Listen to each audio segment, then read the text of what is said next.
Pada pagi ini lebih kepada pengistilahan ya. Jadi ke depan mohon istilah-istilah ini diingat karena pertemuan kita hanya sekali sebulan. Kalau sebelumnya saya ngaji kitab ini kepada guru itu setiap pagi, jadi sulit untuk lupa. Bapak Ibu, sengaja saya bawa kitab ini keluar pesantren, keluar kampus, karena keyakinan saya masjid itu mesti jadi pusat ilmu.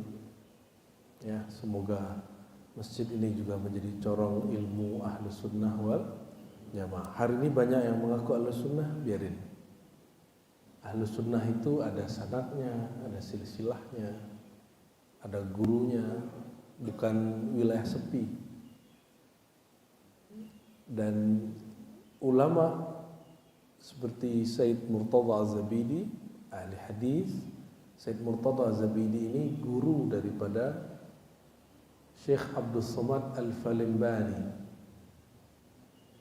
Syekh Abdul Somad Al-Falimbani lama di Mekah Madinah,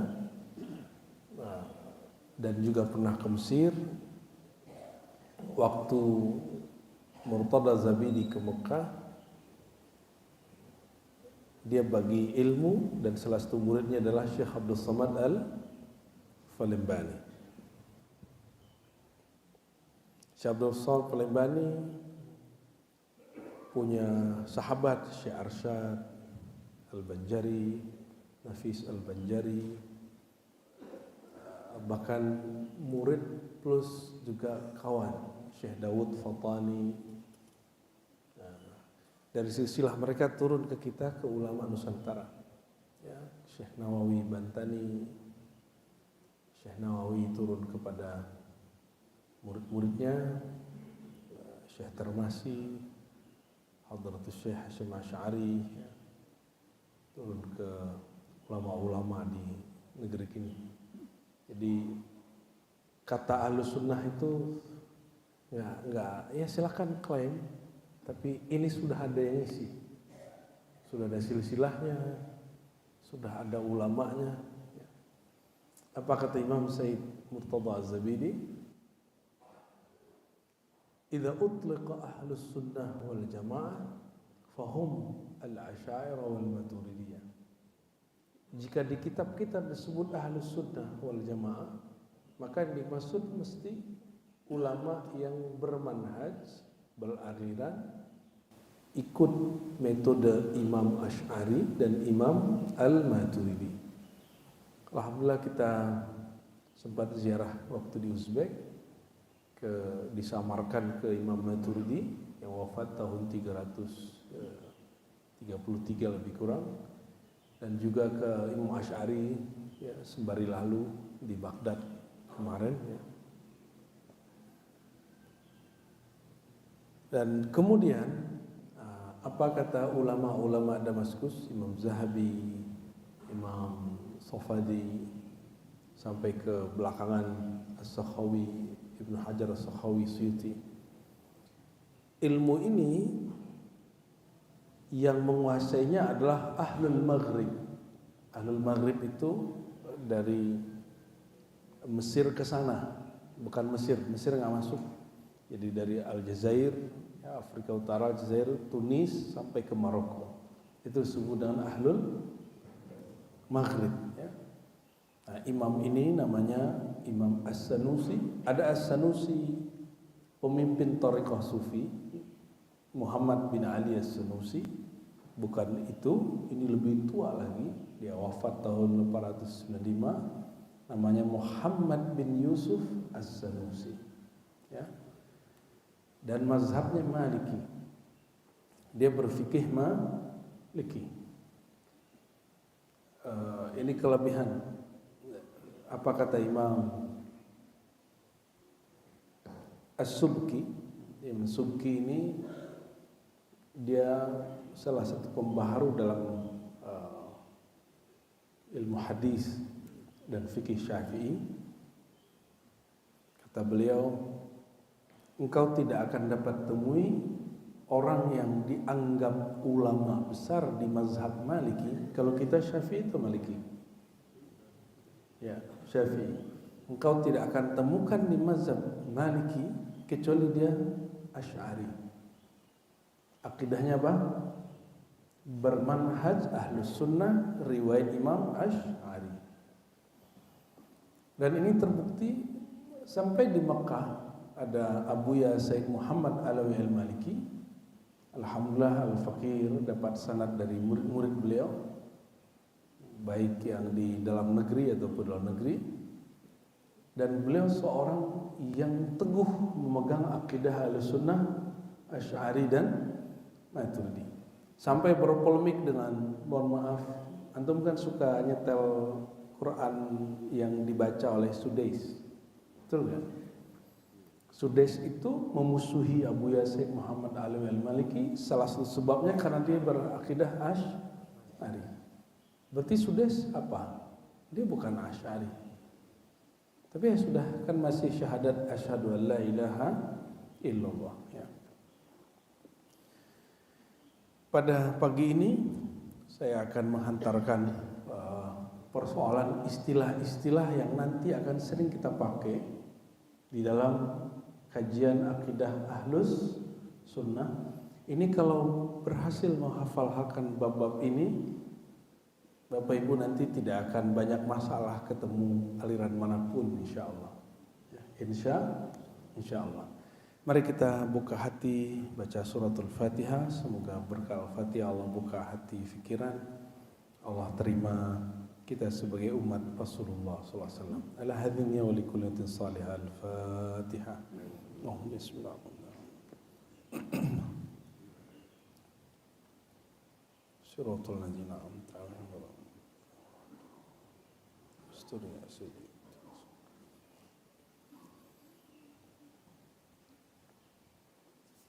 Pertama, ya,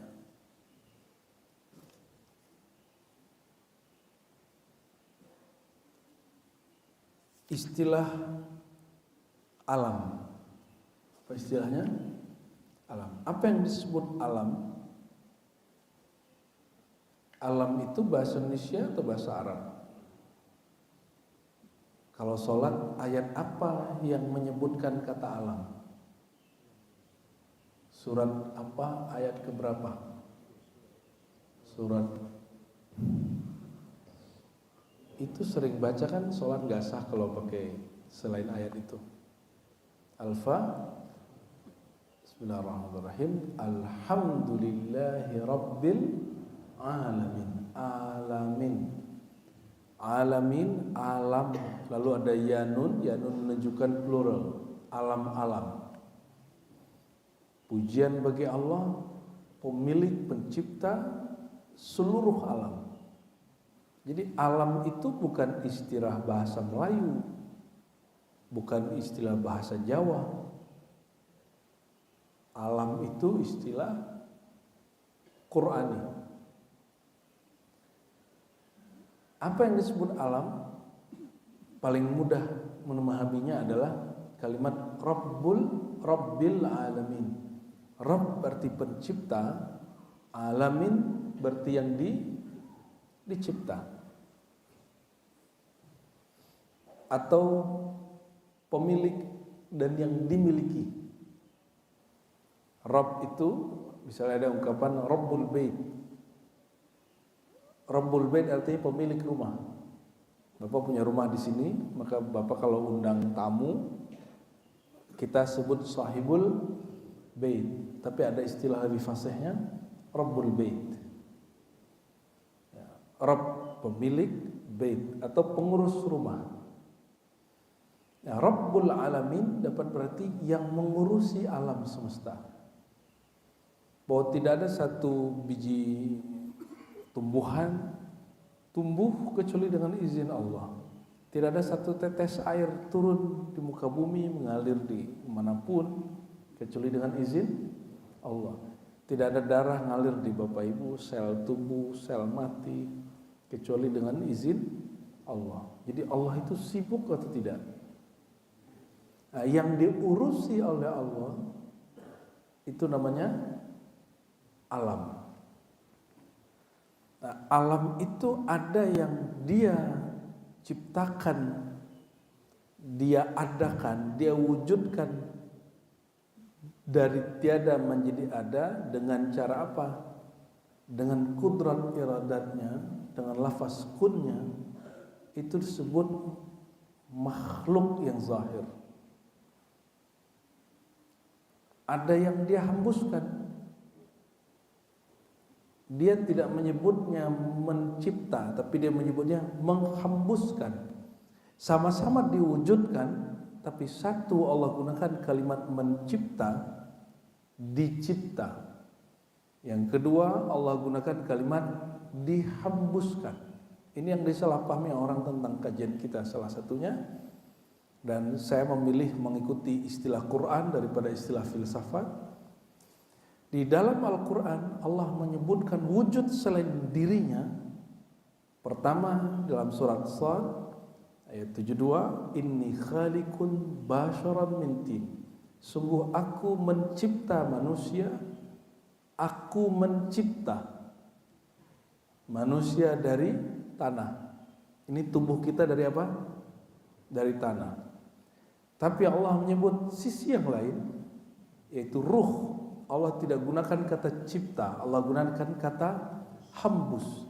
Sama-sama diwujudkan, tapi Allah menggunakan dua istilah yang berbeda, dan itu tidak mungkin sia-sia. Adakah satu kalimat di Quran sia-sia? Tidak ada. Maka gunakan lafaz Qurani. Apa kata Allah? Nafakhtu, aku hembus. Maka Al-Faqir saya menyebut ruh itu bukan makhluk tapi manfuh. Jangan dipotong di tengah. Ya. Jadi selain Allah ada dua jenis wujud. Wujud makhluki, ada wujud manfuhi. Selain Allah, dan dua-duanya alam. Pertama alam tercipta dengan kunnya, fayakun. Itulah dia makhluk. Ada yang dicipta dengan nafakhtu, aku hembus. Ada yang dia terwujud dengan dihembus, disebut dengan ruh. Nyambung? Ya.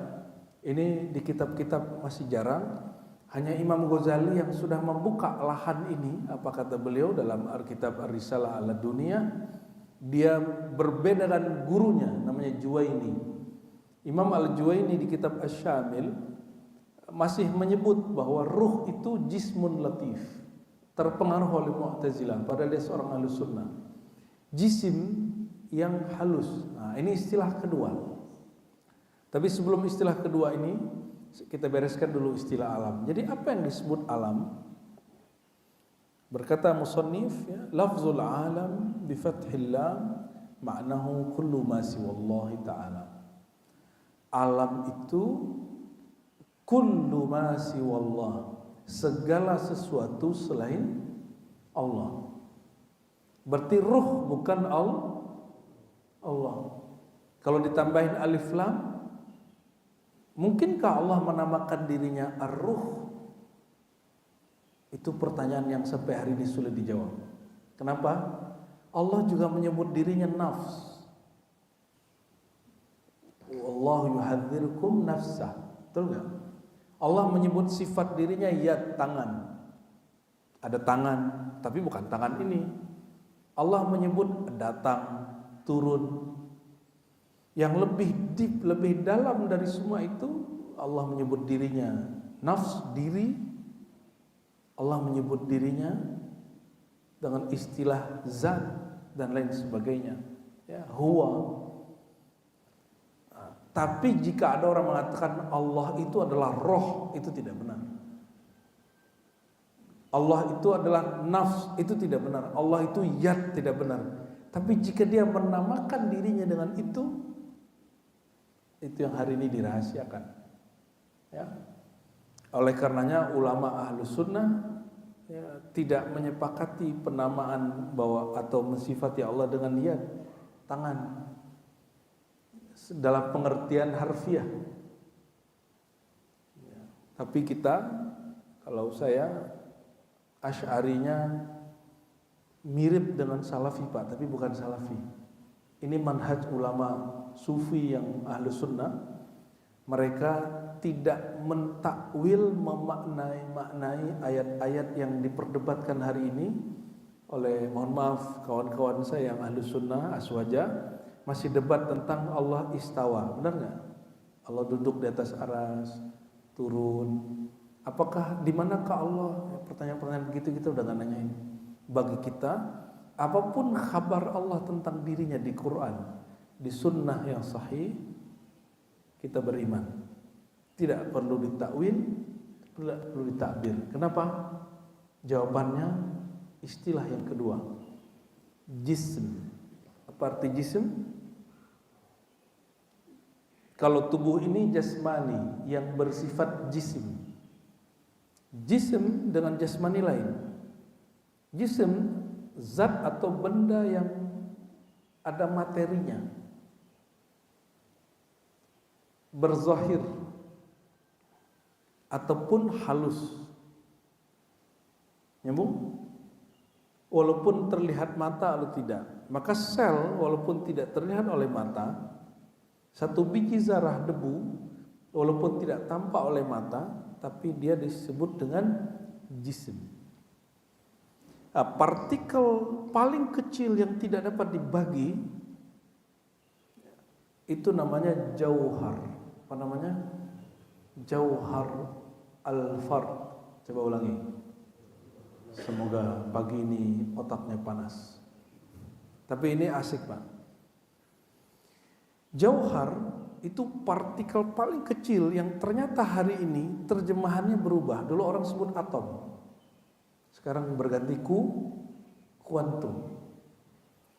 Apa yang disebut jisim? Jisim suatu wujud selain Allah yang materi, yang paling kecil tidak dapat dibagi-bagi lagi. Itu disebut jauharul fard. Nah, adapun jika dapat dibagi, disebut jauhar aja. Ada yang namanya Pak Jauhar di sini? Ada? Ya. Kalau jauhari lain lagi. Jauhari artinya intan berlian barangkali ya. Ya. Kalau jauhar, ya materi paling halus. Jika dua materi atau lebih tergabung namanya jisim. Gimana? Dua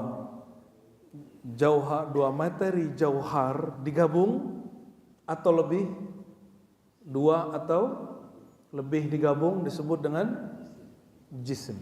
Nyambung? Jauharuddin inti agama atau permata agama. Oh, ketua Mansur. Masya Allah. Ya mungkin dulu babehnya ngaji kitab ini ya. Jadi disebut jauhar. Sudah oke? Alam, jisim, jauhar. Jauhar satu materi terkecil itu dia punya karakter, punya kondisi, punya sifat yang melekat. Coba cahaya ini warnanya apa? Putih apa kuning? Putih. Oke, sudah. Cahaya itu masuk ke jisim yang mana? Jisim terbagi dua. Jisim kasar, jisim halus. Cahaya masuk ke mana? Halus. Udara? Halus. Sudah? Ya. Apa warnanya? Nah, ini kita ngelatih otak biar nanti nggak salah nyembah siapa. Karena ini suka membayang-bayangkan sesuatu. Ya, yang abstrak-abstrak itu. Ini cahaya warnanya apa? Oke, berarti cahaya itu jisim. Oke? Warna cahaya itu merambat atau Apa? Dia merambat di udara atau memancar? Dua-duanya, Pak.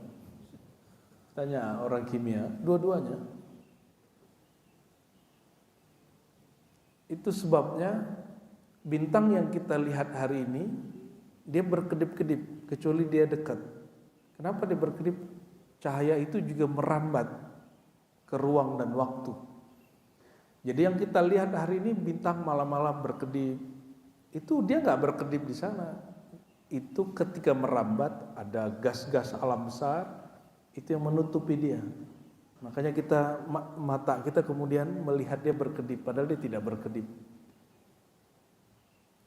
Apakah yang kita lihat hari ini bintang itu sebesar itu? Sebesar satu titik itu atau lebih besar? Betapa banyak bintang yang ukurannya lebih besar dari matahari. Jadi ada bintang yang Bapak lihat malam-malam itu 100 tahun yang lalu sinarnya yang kita lihat. Sinarnya memuntah gitu ya. Kita baru lihat 100 tahun yang lalu. Ada yang 200 tahun yang lalu. Maka sekarang mereka yang sudah menghitung dengan teleskop tertentu tidak hanya menghitung apa yang dilihat, juga menghitung pergerakannya. Tambah seru sebenarnya kalau orang kajian alam masuk ke akidah, itu harusnya dia menemukan Allah. Harusnya. Nah, kita ulang. Alam, apa arti alam tadi? Segala sesuatu selain Allah. Ada alam yang dicipta dari tiada menjadi ada, disebut makhluk. Ada yang dihembus, manfuh, yaitu ruh. Ruh itu materi atau tidak materi? Materi atau tidak materi? Immateri. Makanya ulama kita tidak semua mengatakan bahwa ruh itu jauhar. Tapi ada yang mengatakan itu, yaitu Imam Fakhruddin Ar-Razi. Dia sebut ruh itu jauhar al-fard. Satu subjek yang tidak dapat lagi dibagi-bagi. Tapi itu rumit, ya, nggak usah dibayangkan. Ruh itu rahasia Allah, ya. Pertanyaannya tadi, apakah boleh menamakan Allah ar-ruh? Itu bukan, itu rahasia. Itu rahasia Allah. Kenapa? Allah mensifati dirinya dengan sifat yang lebih mudah daripada kata ar-ruh itu. Yadun, tangan, apalagi tadi turun, betis, nafs, jiwa, diri. Maka secara akli Allah itu lebih pantas menamakan dirinya ruh. Tapi ingat, Allah bukan roh dalam pengertian yang kita pahami. Mohon maaf, ini yang bikin kita berbeda dengan banyak, mohon maaf, ilmuwan sebelumnya. Kita boleh beda gak Pak? Alhamdulillah al-fakir, ya, walaupun tidak pantas disebut ilmuwan, tapi berkhidmat dengan ilmu sampai hari ini, sampai detik ini bentuk khidmat saya pada ilmu. Kita selalu meneliti hampir setiap hari. Jadi sarapan saya, Bapak Ibu, itu baca kitab. Alhamdulillah, ya.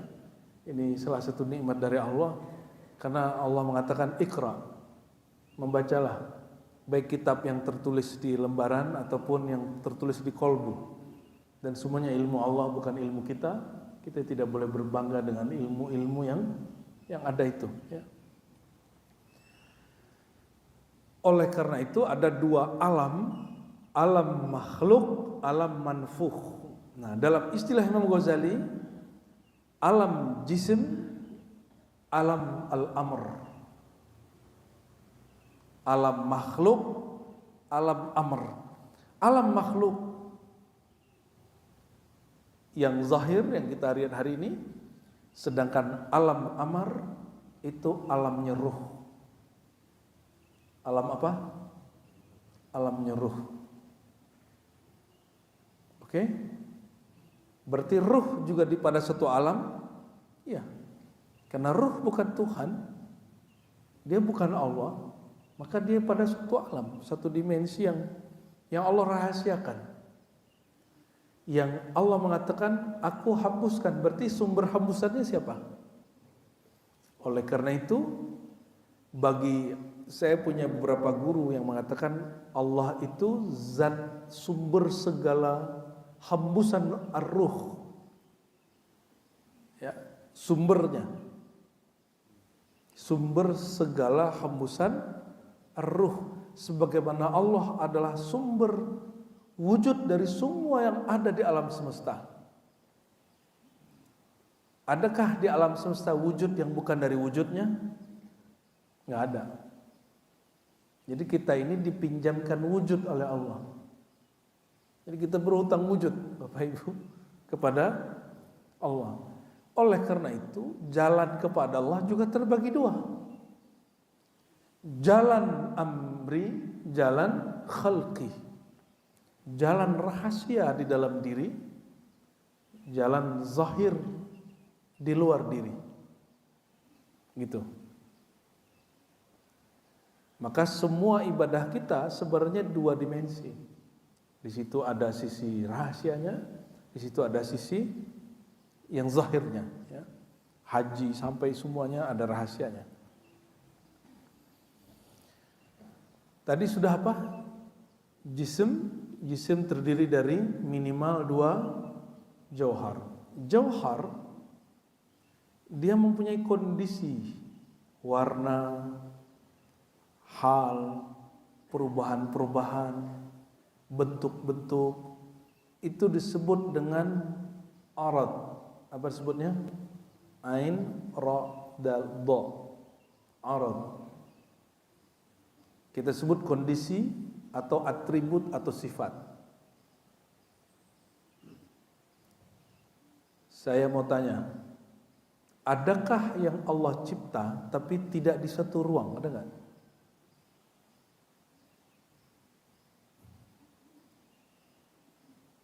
Biar pagi-pagi otaknya panas, Pak.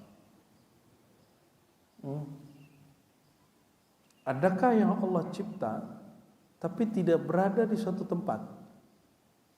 Kalau kata ruang agak ribet, saya turunin bahasanya. Coba bayangkan satu wujud, satu benda, tapi tidak berada di satu tempat. Bayangkan. Sanggup? Mustahil?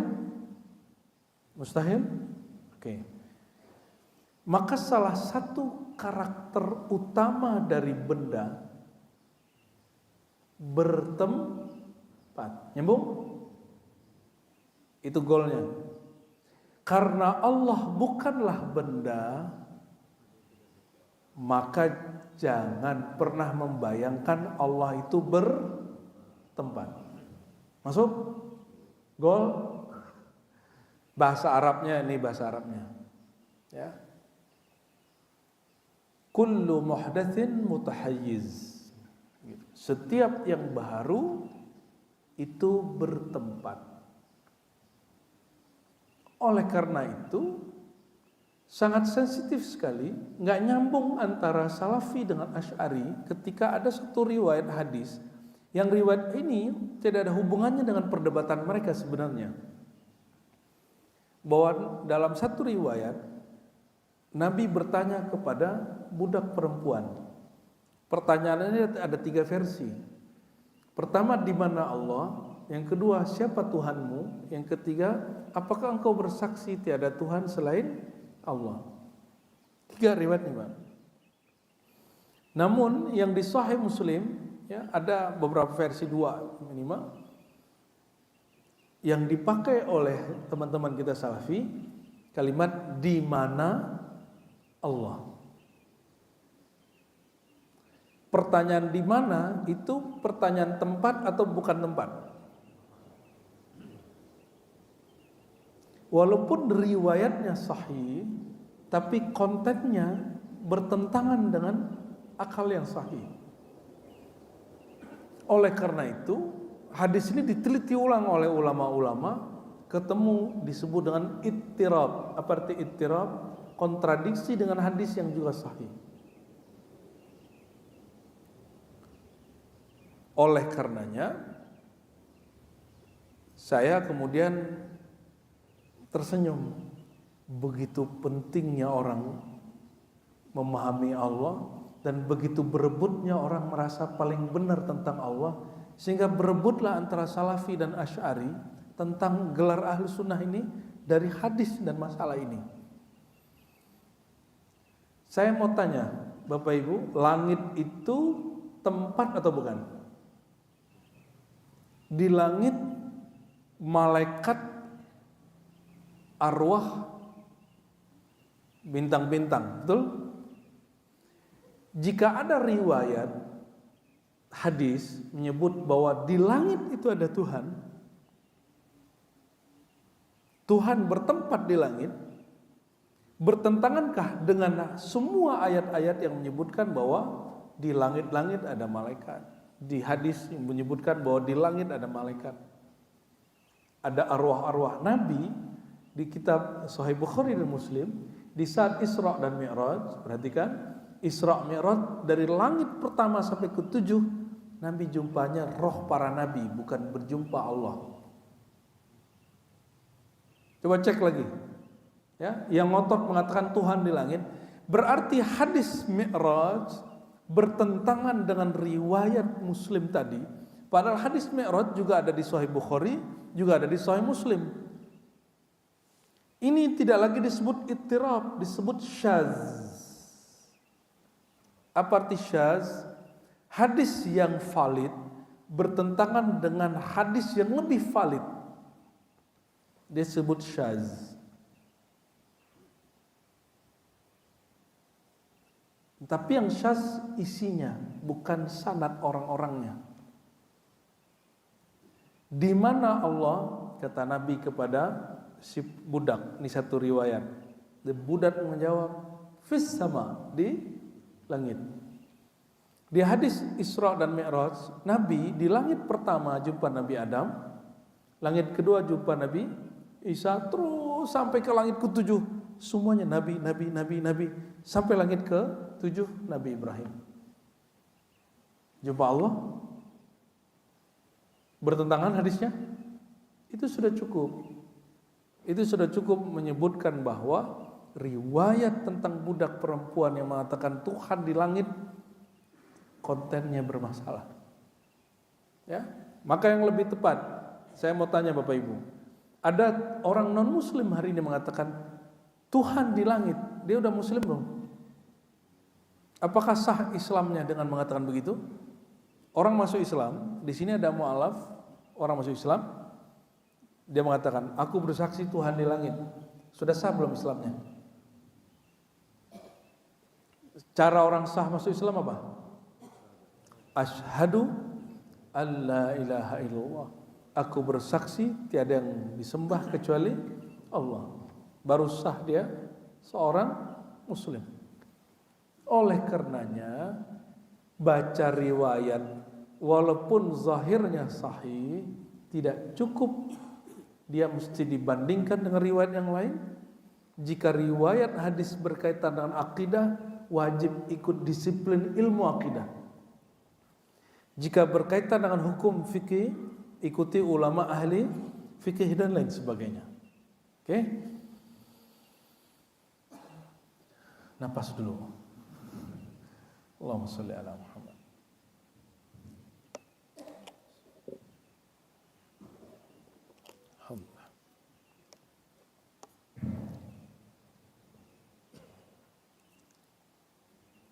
Jadi kondisi dan sifat suatu benda disebut dengan arad. Pada Allah, dirinya disebut dengan zat. Sesuatu yang ada pada dirinya disebut dengan sifat. Itu pada Allah. Kalau pada benda, benda itu disebut jisim, ya, atau lebih kecilnya disebut dengan jauhar. Sifat karakter yang melekat padanya disebut dengan arad. Oke? Karakter yang paling melekat pada semua benda yang dicipta adalah apa? Bertempat. Bagaimana dengan ruh? Imam Ghazali mengatakan, ya, Ruh itu tidak menempati badan, tidak juga di luar badan. Dia rahasia Allah semata-mata. Jadi tidak semua, kita kan Allah itu bukan jisim, berarti Allah tidak bertempat. Tunggu. Bahkan selain Allah ada yang dia wujudkan dari hembusannya juga tidak bertempat pada tubuh, di dalam ataupun di luar tubuh. Berarti Allah itu lebih misterius daripada ruh. Jika ada orang mengatakan Tuhan pada qadimnya, pada azalinya, tapi yang terbayang bagi dia qadim azali itu membatasi Tuhan, itu dia keliru. Nah, ini istilah yang keberapa nih? Tadi alam, jisim, arad, jauhar. Sekarang yang kelima. Ini istilah agak berat. Azali dan qadim. Azali dan qadim. Sering dengar alam azali gitu ya. Sebenarnya istilah ini kurang pas. Istilah alam azali, karena alam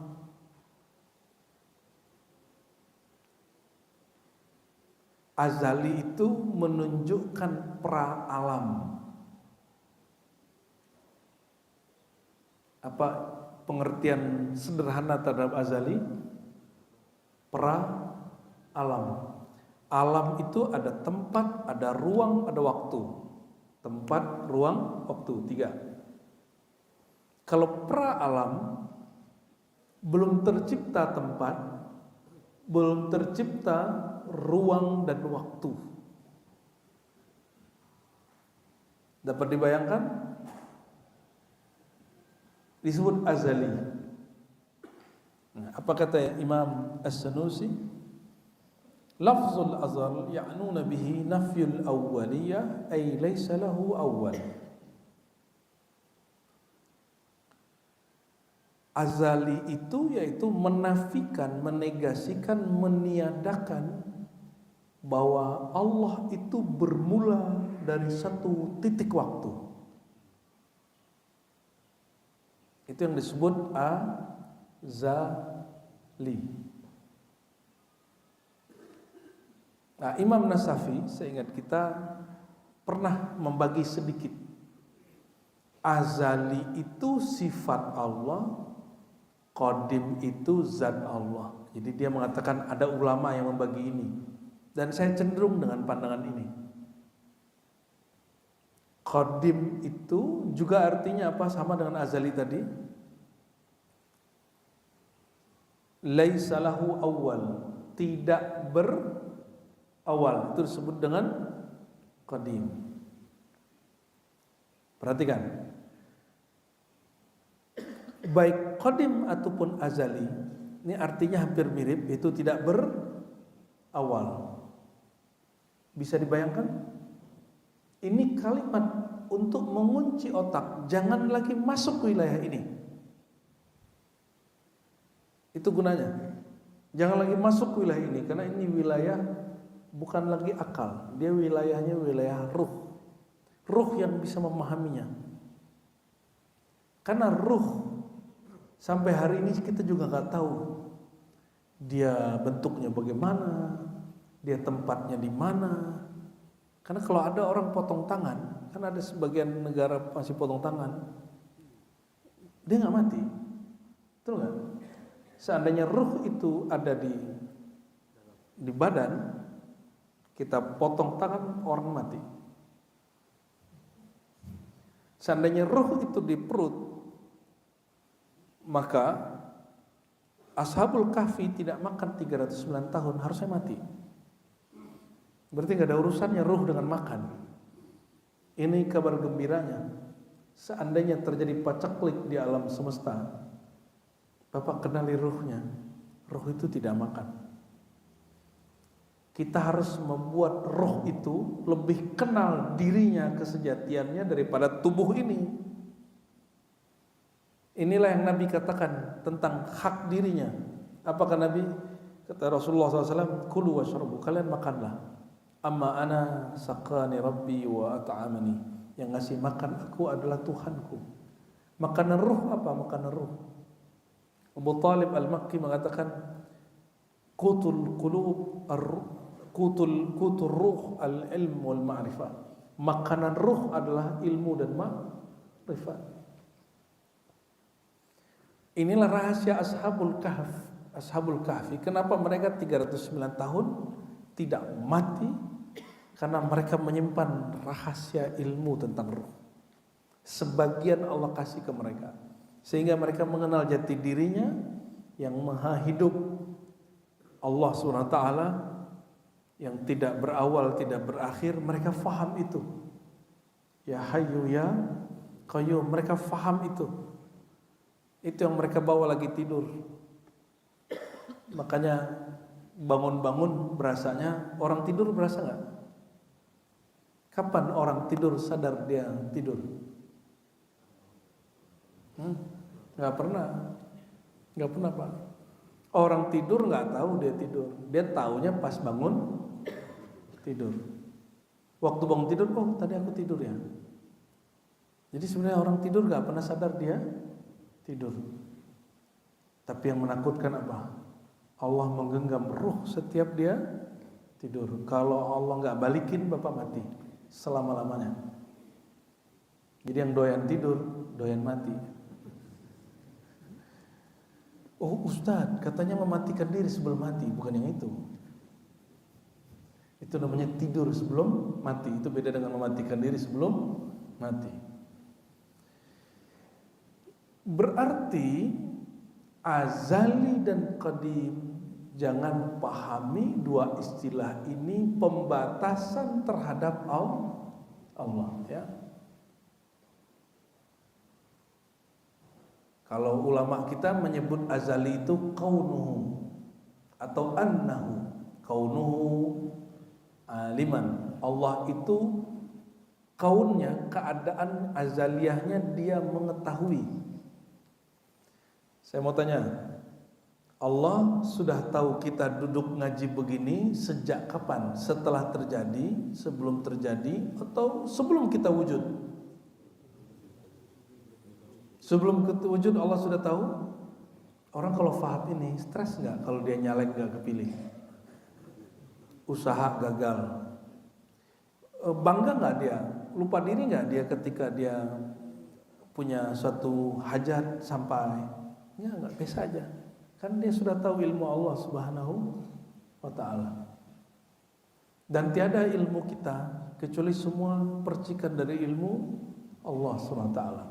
Bolehkah bangga dengan ilmu? Boleh dengan syarat memandang itu dari Allah. Kalau memandang itu aku yang alim, langsung batal dia. Ya. Akulah ahlus sunnah, akulah kelompok paling benar, itu kelompok tertolak. Ya, kita hanya mengatakan semoga Allah menerima kita sebagai hambanya yang mengikuti sunnah Rasulullah Sallallahu Alaihi Wasallam. Ya. Sedikit dibedakan di kitab ini. Al-Qadim, Qadim itu lebih kepada zat yang wujud dan wujudnya tidak bermula, tidak berawal. Jika tidak berawal artinya apa? Kalau orang, Bapak, mohon maaf Bapak lahir tahun berapa? 59. Sebelum 59 Bapak sudah wujud? Belum. Berarti 59, 58 belum wujud? Belum. Berarti Bapak ini tidak qadim. Paham maksudnya? Kalau qadim, dia tidak ada titik awalnya. Berarti dia tidak pernah tiada, sedangkan Bapak pernah tiada. Itu yang disebut qadim. Ini qadim dalam istilah sifat Allah. Ada qadim dalam istilah kebahasaan umum. Dalam surat Yasin, ya, Al-Urjun, Al-Qadim. Itu lain lagi. Jadi ada kawan kita sekolahnya umum tapi mengkritisi istilah qadim. Oh, saya nggak bisa jadi akidah Asy'ari, sorry Ar-Razi. Loh, kenapa bro?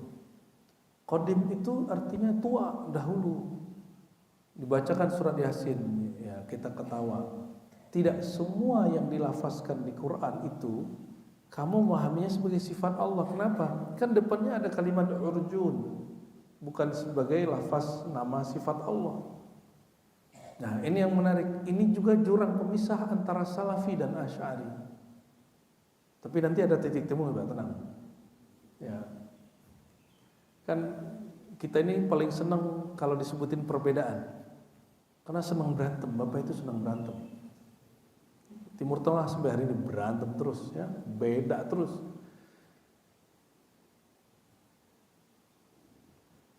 Perbedaannya, Salafi tidak menerima qadim sebagai sifat Allah.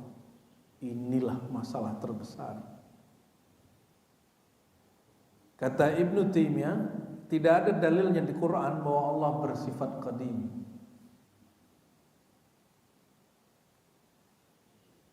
Halo? Nyambung gak? Bahaya gak kalimat ini? Kalau orang gak paham nih bahaya. Orang akan mengira Ibnu Taimiyah tidak percaya Allah ini tidak berawal. Bukan begitu. Ibnu Taimiyah ini dalam ilmu kebahasaan, dia menganut aliran tekstualisme, aliran serba teks. Kalau tidak ada di teks secara harfiah, berarti nggak ada. Ini versi Ibnu Taimiyah. Tapi jangan difahami Ibnu Taimiyah menolak Allah itu tidak berawal. Maka Ibnu Taimiyah mengatakan, cukup katakan Allah itu huwal awwalu wal akhiru. Dialah yang maha awal, tidak ada yang lebih awal dari dia. Sama aja tuh. Ini hanya masalah pengistilahan. Dalam istilah Imam Salafi Ibnu Taimiyah yang wafat 728 Hijriah, jangan sebut Allah itu qadim, sebut saja Allah itu awal. Namun masalahnya apa? Ternyata ada hadis yang menyebutkan Allah itu qadim. Hadis Abu Daud, doa masuk masjid.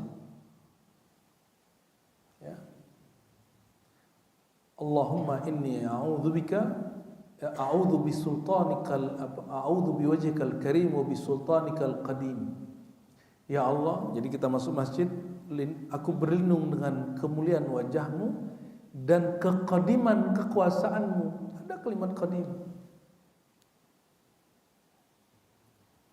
Ternyata Ibnu Taimiyah tergoda oleh pandangan Imam Ibnu Hazm Az-Zahiri, ya, yang konon pernah menolak istilah qadim pada Allah. Terlepas dari itu semua, baik Imam Salafi atau imam-imam akidah Ahlussunnah Asy'ari sama-sama sepakat bahwa Allah tidak dimulai dari satu titik. Allah tidak pernah tiada.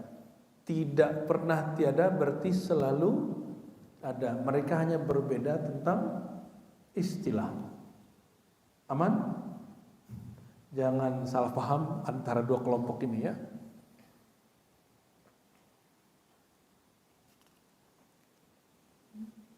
Berat atau ringan? Berat atau ringan? Jangan rumah doang yang bagus, Pak. Otaknya juga harus bagus. Ya. Jangan berhenti belajar dengan kuliah. Pekerjaan kita sudah banyak yang gak cocok dengan tabiat naturalnya otak. Jadi salah satu obat kepikunan, Bapak ngaji yang begini-gini. Ya. Karena setahu saya ngobrol dengan pakar neurologis beberapa, ya. Otak itu kalau kita belajar bahasa baru, istilah baru, dari tadi ada beberapa istilah, ini sel-sel di dalam nyambung. Jadi otak Bapak tidak mengkerut ketika umurnya tua. Ya. Ntar tambah waras Pak Lang. Maka di Ribat, mohon maaf, Ribat ini orang taunya lembaga kajian tasawuf. Bukan Pak, kami lembaga kajian kitab-kitab Ahlus Sunnah. Ribat sebelum pandemi, kajiannya kajian-kajian begini. Setelah pandemi, waktu pandemi orang dikasih begini tambah pusing. Udahlah kami kena pandemi dikasih yang berat-berat begini. Akhirnya kita putar otak bagaimana caranya mengobati rasa keputusasaan. Itu tidak ada di kitab ini, adanya di kitab satu lagi yaitu tasawuf. Beliau juga seorang imam sufi. Akhirnya disitulah Ribat bertransformasi, yang tadinya lebih kepada akidah, tasawufnya sedikit, sekarang tasawufnya lebih banyak. Tapi ininya sudah beres duluan. Jadi Bapak kalau orang yang suka ngalamin pengalaman ini, pengalaman itu, nyampe di Ribat tuh hambar semua itu. Karena sering disodorin kitab-kitab begini. Pas ngaji, kitab ini lagi. Maka yang mimpi-mimpi, yang kalau zikir badannya jalan kemana-mana, pikirannya sampai di negeri mana, itu nanti kalau di kita langsung kalah dengan nikmatnya ilmu. Saya mimpi ketemu Rasulullah, gitu ya. Mimpi ketemu Rasulullah, mimpi itu ikhtiar atau anugerah. Bapak lagi sadar begini, rindu Rasulullah, ingin jumpa Rasulullah, mempelajari ilmu tentang Rasulullah, itu lebih afdol daripada mimpi 1000 kali. Karena mimpi itu tidak ikhtiar kita, itu cuma diberi.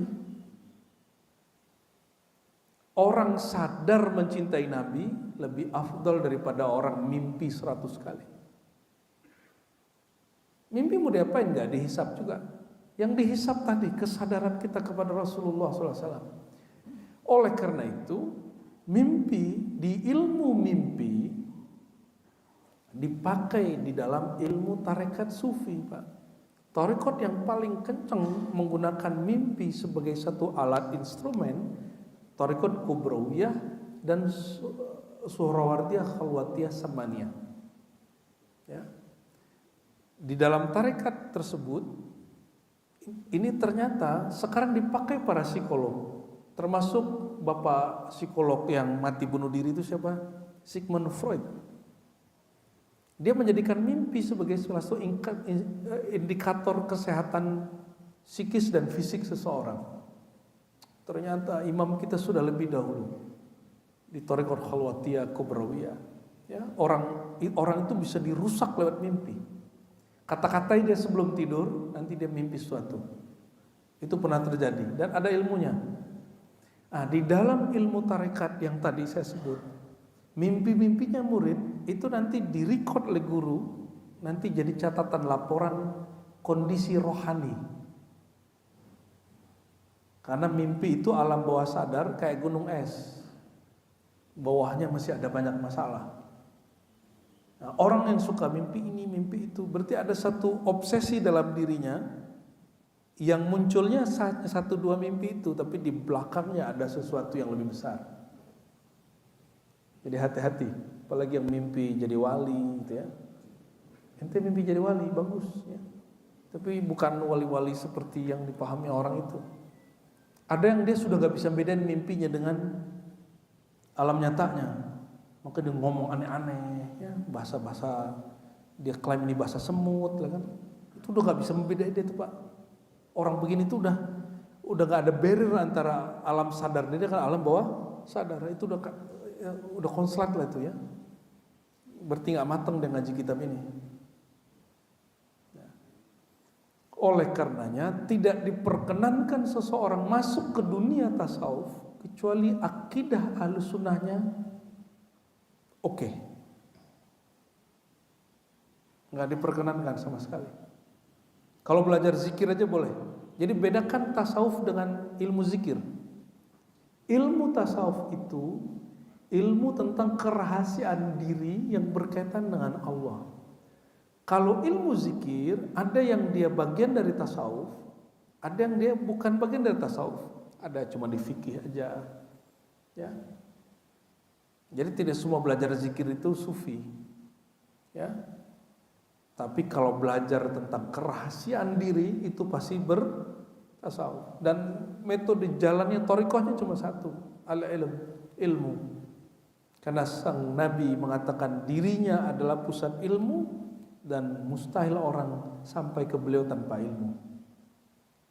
Apa kata Nabi? Aku kota ilmu. Benar gak? Berarti cara kenal Rasulullah lihat apa? Ilmu, gak ada lagi.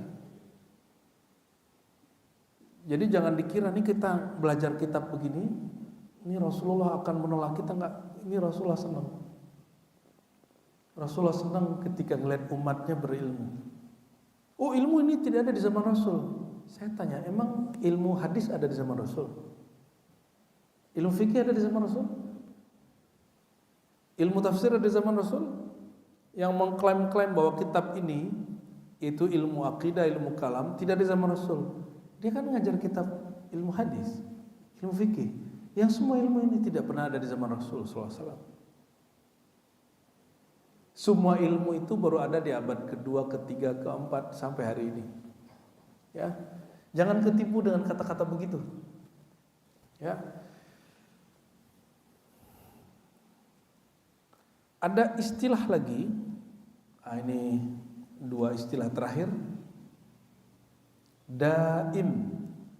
Apa arti daim? Dawam atau bako. Bako, apa arti bako? Kekal. Yang wujudnya tidak pernah berakhir.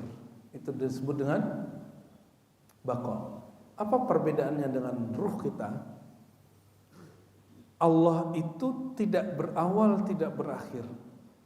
Lalu Allah mencipta tubuh ini, dia berawal dan berakhir, dan menghembus ruh kita, dia berawal tapi tidak pernah berakhir. Nah, beda tuh. Maka harus dibedakan antara wujud ruh yang sama-sama diwujudkan oleh Allah dengan wujud tubuh. Perhatikan, sama-sama diwujudkan Allah. Tapi wujud yang pertama makhluk, wujud kedua manfukh. Yang makhluk dia berawal berakhir. Kalau ruh dia berawal, awalnya adalah hembusannya Allah itu. Sedangkan akhirnya tiada. Jadi kalau tubuh ini mati, ruh terus, jalan terus. Disebut khalidan mukhalladan, dia kekal, dikekalkan. Tapi kata kekalnya bukan menggunakan kata baqa. Kata baqa hanya untuk Allah. Wa yabqa wajhu rabbika. Ya. Yang baqa hanya wajah Tuhanmu. Oke. Sinonimnya abadi. Jadi abadi bukan bahasa Sanskerta. Abadi, abad. Ya. Abadi itu salah satu istilah tentang sesuatu yang berwujud dan tidak berakhir. Disebut abadi. Berapa istilah kita pagi ini?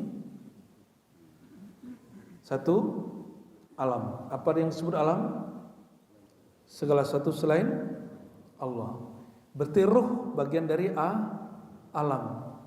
Tapi alamnya bukan alam cipta, alamnya alam hembus. Bahasa Arabnya nafakh atau amr. Ya, nafakh atau amr. Ya. Tubuh ini di alam cipta. Oke. Terus istilah kedua, jisim. Apa arti jisim? Sesuatu yang terdiri dari dua jauhar atau lebih. Jauhar itu turunannya ada seperti jauhar tadi.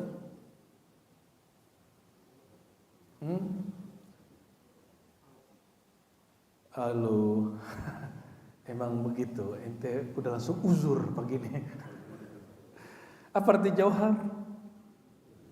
Partikel terkecil di alam semesta Itu disebut dengan jauhar atau jauharul fard. Dua partikel terkecil jauhar itu digabung, itu namanya jisim. Oke? Atribut kondisi yang melekat padanya disebut dengan arad atau sifat. Maka warna, tempat, ukuran itu bagian dari sifat jisim. Allah bukan jisim, maka tidaklah elo menanyakan Allah bertempat atau tidak. Ya. Maka hadis-hadis yang tadi kita nggak usah bentrokin dengan akal, cukup bentrokin dengan hadis yang lain yang mengatakan di mana Allah, Allah di langit. Ini bertentangan dengan semua hadis Mi'raj dan hadis yang sahih. Apalagi istilahnya azali, azali, qadim. Apa arti azali tadi? Sesuatu yang wujud tidak bermula. Kalau tidak bermula berarti pernah tiada atau tidak pernah tiada. Oke. Berarti Allah tidak pernah absen dari dunia, dari alam, dari wujud. Bahkan dialah sumber semua wujud. Sinonimnya qadim, tapi kemudian ulama kita ada yang membagi istilah ini kurang populer, bahwa qadim untuk zatnya, azali untuk sifatnya. Satu saya lupa. Allah zatnya qadim, sifatnya tidak mungkin kecuali juga qadim atau azali, bukan makhluk. Nah, dalam akal sehat kita mustahil zat yang qadim ada yang menempel padanya suatu kondisi yang baru dicipta.